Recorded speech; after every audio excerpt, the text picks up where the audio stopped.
Kansas Kitty, and I welcome you back to my weight loss surgery channel. I had the RNY Gastric Bypass surgery on June 25th, 2018, so this marks my 1.5 year and a little bit more post-op update.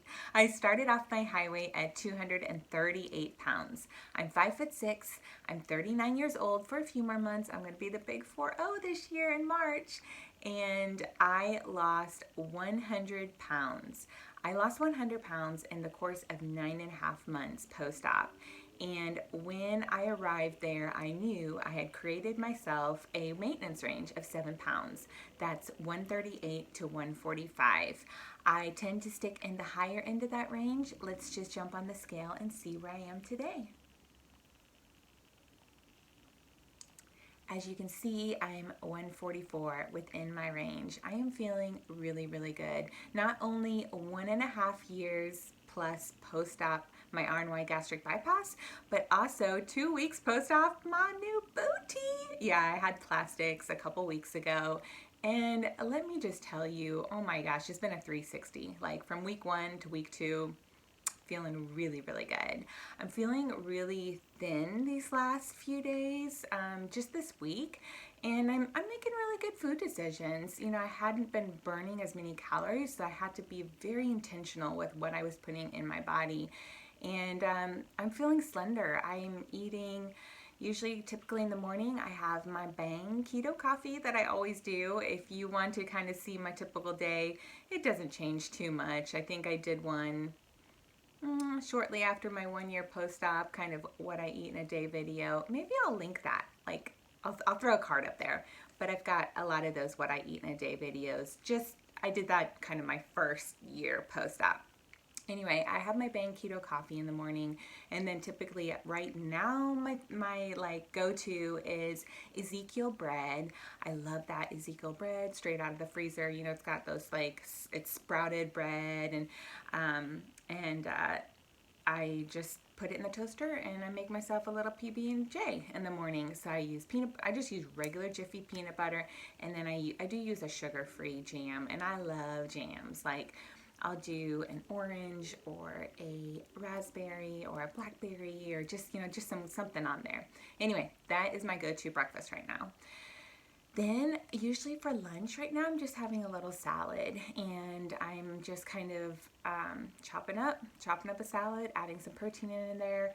Right now, my protein that I've been doing is just cold cut turkey, and then also turkey bacon. I heat that up, and then I typically throw in some raisins in there, some tomatoes, some Parmesan cheese, and then any dressing, really any dressing. I'm not too big on trying to watch the calories on the dressing.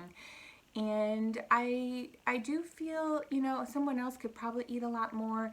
Right now, a 1.5 years post-op, I just kind of eat and try to make healthy choices when I can, but I'm not like measuring my food. I know my pouch is stretched somewhat, but really the gastric bypass for me at the beginning was just the tool. You know, it's the tool to get the weight off. And now I'm at a point where, yes, my pouch is smaller than your average person, but I can fit a lot more in, and I've lost the weight, so now it's time to maintain. It's just time to live my life and make healthy decisions and really put my health at the forefront. Anyway, after I have my kind of salad lunch, I typically like to have some kind of snack in there. And right now, my go-to is usually a Greek yogurt, maybe some peanuts, or maybe both, or maybe even add a slice of cheese if I'm feeling extra hungry. You know, protein, just really protein focused, always kind of keto. But by the evening, I am craving usually some kind of carb, and I allow myself to have some kind of starchy carb, whether it's a couple handfuls of Cheez-Its, or I might have, my kids love pasta. Like, I'm always making pasta for them, so I might have a little bit of pasta. Maybe, you know, just like a few bitefuls, not crazy or anything. And, or maybe a whole banana, you know, just some kind of carb I usually do allow myself. And for dinners, my dinners have been kind of light lately. I've been doing like meat. from the holiday kind of gatherings, we've had a lot of leftover meat.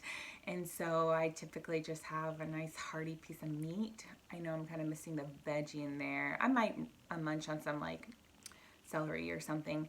And then if I really want something sweet after that, I'll go for another Greek yogurt because they come in just like such delightful flavors, you know, whether it's chocolate or caramel, salted caramel, or uh, strawberry cheesecake or whatever. You know, it's like a dessert to me, but I'm still getting all that protein in. Anyway, I did have plastics 2 weeks ago and a little over 2 weeks, and so I'm post-op plastics. I had my lower back, like flanks, I had the skin removed there. I had butt implants put in, and I also had liposuction of my plants and transferred to my bum, so some fat transfer. It's been a 360 from week 1 to week 2. I am feeling amazing. Like, oh my gosh, so good and so promising, and such a reminder that each day, you know, time heals all wounds, and each day I've been getting stronger and stronger. So totally off all drugs that second week, and I do not like myself on pain drugs. It's just like foggy, and you just don't feel like yourself, and it feels so good to be, you know, me again. So just taking Tylenol. My 2-week post-op appointment went really well. My doctor took off the tape that I had on the incision line where they did the excess skin removal on my back, and he said everything was looking and healing really well. My bum is not perfect in any way. It's not that perky booty that I wanted, but I am accepting it, and I've got a lot more volume. It's a lot perkier up high. It's so much higher. You know, before it was just like washboard flat pancake, droopy, low, flabby skin. Now it sets really nice and high and full. I have lost some of that volume, so a lot after surgery is swelling, and now it's kind of starting to already settle, and I'm seeing that I've lost some of that volume, which it was looking really good when it was really full. I do have some flat areas down towards the bottom, and that's just part of my body. It's part of my loose thighs, my loose skin, and I don't know if I'm ever going to do my thighs from how painful I've heard recovery is.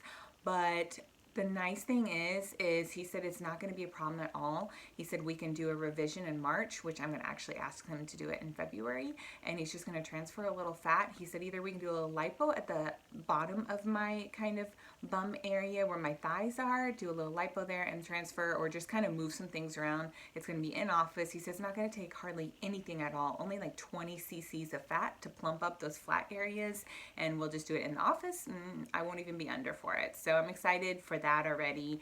I know things are still going to settle a little bit with weeks to come, but I am going to ask him if we can do it in February instead, since I have a trip planned for March.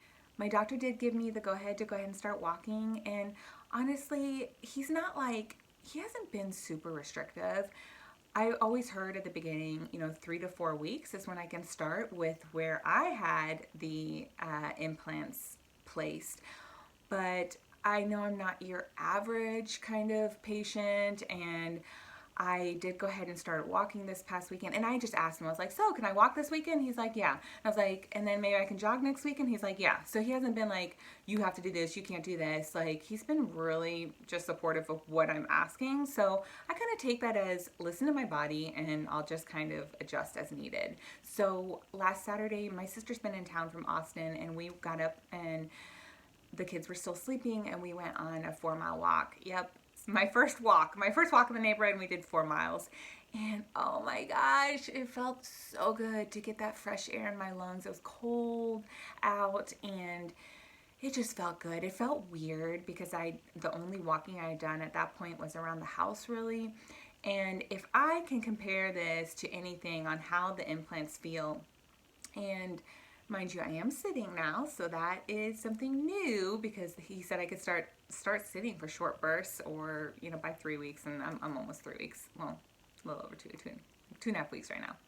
Anyway, the best thing that I can kind of describe how the implants feel because they are very foreign. They're getting better day by day, but it's kind of like, you know, when you throw your cell phone, your mobile phone in your back pocket, like in your jeans pocket, like I always wear my phone in my back pocket.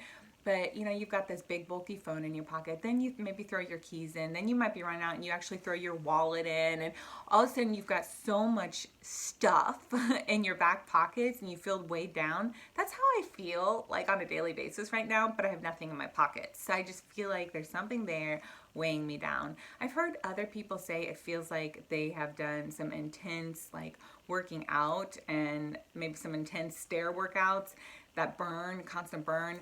For me, I think that has gone away. It just feels like I'm carrying something around with me. But today is like miraculously way better than even yesterday. So I know I'm starting to get used to it. The doctor, I did ask him, you know, at what point will I become accustomed to having this foreign object in me? And he said give it about 4 to 6 weeks. So I can totally now see the light at the end of the tunnel that, yeah, I'm not going to feel it anymore, because even today it's starting to feel like it's a part of my body. The next day after I did that 4-mile walk with my sister, that was a little tough. I did a walk by myself. I just did the 4-mile stretch again, and that was better. And I even tried to jog for just a moment, and I was like, nope, stop. That feels really weird bouncing in there. The next day, I did my 4-mile stretch again, woke up early, put all my layers on, 20 degrees out, cold, 30-mile-per-hour winds. You know, I had my ski mask on, I was a little ninja out there, and I was like, I'm gonna try the jog again, because that is how I really lost the weight post-op RNY Gastric Bypass, is walking, being active, being out there every single day, rain or shine, and adding a little bit more, whether it was a little bit more mileage or a little bit more intensity. And I just know that you can do that. You can continue to add and add and add until you're running marathons. So anyway, I knew that's how my recovery was going to be from post-op plastics, is just add a little bit more. I'm going to get stronger and stronger each day. So I actually jogged, well, not jogged, I shuffled. I did my shuffle. And that's how I started after my RNY gastric bypass, when I was very heavy still. I did this shuffle. Like, it's just like where you're moving your feet, you're in the motion of a jog, you are lifting your feet, but you're not in a jog yet. Very, very slow. I probably was doing about 15-minute miles. 14 and a half, 15-minute miles is my guess. I did about 3.5 miles of that, and the other half walked. The next day, I was like, I'm gonna do my shuffle again, but I'm gonna do it for the whole 4 miles. Did it for the whole 4 miles, but I was actually a little faster. I didn't wear my Garmin on purpose. Got back and kind of checked the clock, and I was like, I think I probably did that in maybe 13.5-minute miles or so. Today, new year, new me. I was feeling so good this morning, and I was like, I want to do 5 miles. 5 miles today, and I ran the entire 5 miles today, and I was at a 9:46 minute per mile pace. I'm back. I'm sorry. I'm just like, I'm so excited. I really am. I'm so excited that I'm back already at, 2.5-ish plus post-op, and it just feels good, because I was so nervous that I was going to lose my fitness. And yes, I was feeling it in there, but it was okay. Like, I could just deal with it. It kind of numbed out after a while of feeling like the bounce and like everything in there. And I was like, I can get used to this. I can get used to this. I can be back. So I am planning on running with my girlfriend tomorrow. I'm so excited. And I'm just going to do 5 miles with her. 5 miles, call it a day. So, yay! My sister, the nurse, was amazing. The day after my post-op appointment, I asked her, I said, can you please help clean up my peach? And she was like, sure. So I went over to her house, and we've had this has been like cousin week. I have 3 siblings. There's 4 of us. We were all here, all 10 cousins. It's been so much fun just like hanging out for the holidays and doing cousin stuff. So we were all over at my sister's house, and she just pulled out her little nurse bag, and she had these special little wipes that take off kind of the residue from tape and from surgical glue and everything. And she's, God bless her, I just, butt up in the air on her bed, and she just really cleaned off the areas because there's no way I could reach that. I'm so grateful for her for cleaning it up because she just kind of got all the icky tape, sticky, dry blood. There was a lot of glue caked into my butt crack area, and I think that was actually what was making me kind of uncomfortable at times because it was just kind of pulling.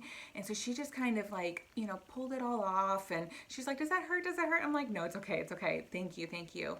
And she took some photos for me so I could kind of see what was happening back there. And it was actually quite interesting because I think I mentioned that I had the surgeon mark me with thong underwear on where the incision line was, where the excess skin was removed.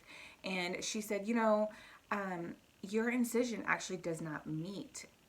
It does not all the way come all the way, to where like the butt crack starts. She said it actually goes like this, and I had no idea. So they basically did kind of a heart shape here, where the butt crack is. There's about an inch area that has no incision, and so that was interesting. Now the implants are put into kind of through the butt crack area, and so there's incisions on both sides inside. You can't even see them, and that's where they separate and they push the implants in. Anyway, I felt like $1,000,000 after she cleaned me up, and it just looks so much better because it's essentially it's just all glued now together, and now the healing starts. I won't start scar therapy, the doctor said, now until he wants to take a look at it at my next follow-up appointment, and that's a month out post-op. Although I've lost some of the volume that I initially had from the swelling, everything, and there are those flat areas that kind of bother me. I know that we can address them. They're not going to be perfect, but overall in pants and clothing, I feel so good. Like everything is just filled out and just feel great in my clothing. I did go a little shopping crazy these last couple of weeks, just like being, at home and hanging out online and stuff. I really took advantage of all of the holiday steals and deals and did some major clothes shopping, a lot. And I do remember doing this after my mommy makeover that I had 8 years ago when I had my tummy tuck and my breast augmentation and lift. I went clothes shopping crazy because it's just like so fun, especially when you are like a clothesaholic. You feel good in your body. You just want to like dress it up and take advantage of all these deals. Not sure if you've heard of the Buffalo Exchange. So the Buffalo Exchange, you may have one in your city. They are all over the world, and it's just a fun like clothing exchange shop.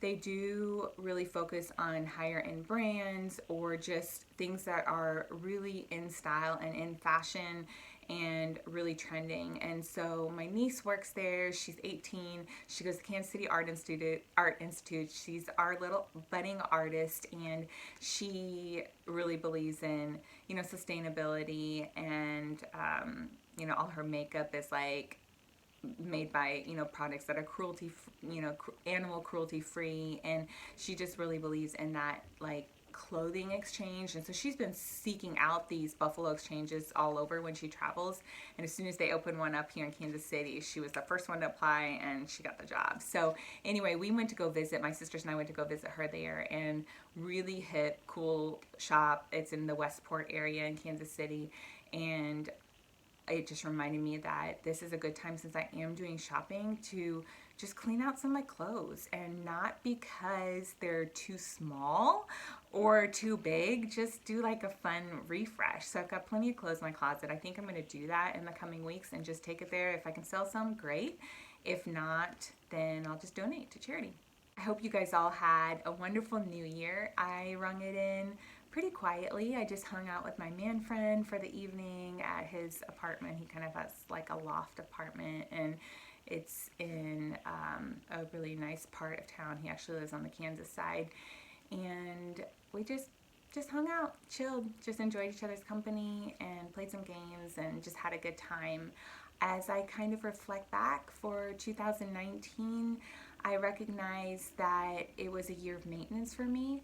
Right now, I am honestly about a year into maintenance, which is insane. Like, I've been maintaining this body for 1 year. I've never done that. Never, ever in the history of my life. So I love that. I have just really accepted this healthy lifestyle and put it at the forefront. And just really remembering where I was, where I don't want to be, and where I am now, and how happy I am in this body. I ran 5 marathons in 2019, and I did a lot of travel. Like, as I look back, I'm like, holy cow, I was not traveling like that in my heavy body at all. I just wasn't. I wasn't comfortable, and I just didn't want to travel. And this year I went to Phoenix in February. I went to Fort Myers, Florida with my kids in March. I went to Springfield, Vermont for a marathon in May with my girlfriends. I went to Chicago to visit my man friend for the 4th of July. I went at the end of July to Milford, Michigan to run another marathon and visit my best friend. I went to Atlantic City, New Jersey in October with my girlfriends to run another marathon. This past year, I have found some new love, and everything else has been pretty drama free in terms of my family. You know, all of the family dynamics and the work dynamics have remained the same.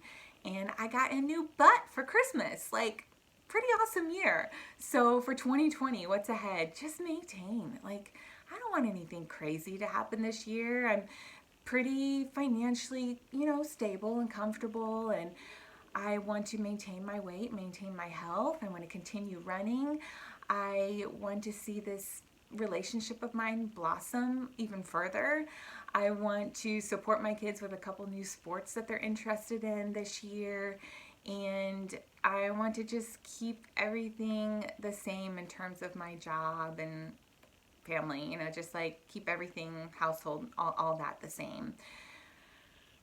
I do want to do some international travel this year, so maybe not as many trips this year, but a couple big trips. And my man friend and I are going to Mexico for my 40th birthday in March, so really, really excited about that. And I do hope to possibly join him to one of his trips to China this coming summer. Do you set goals? I have to set goals professionally, but I don't do a ton of goals, especially right now. I just want to maintain my life. If you do set goals, will you share some with me? Maybe comment below if you are brave enough to share. I do love hearing what other people set as their goals, and I get really inspired by them. Here is to a healthy us, a prosperous year, happy new year, and cheers to 2020.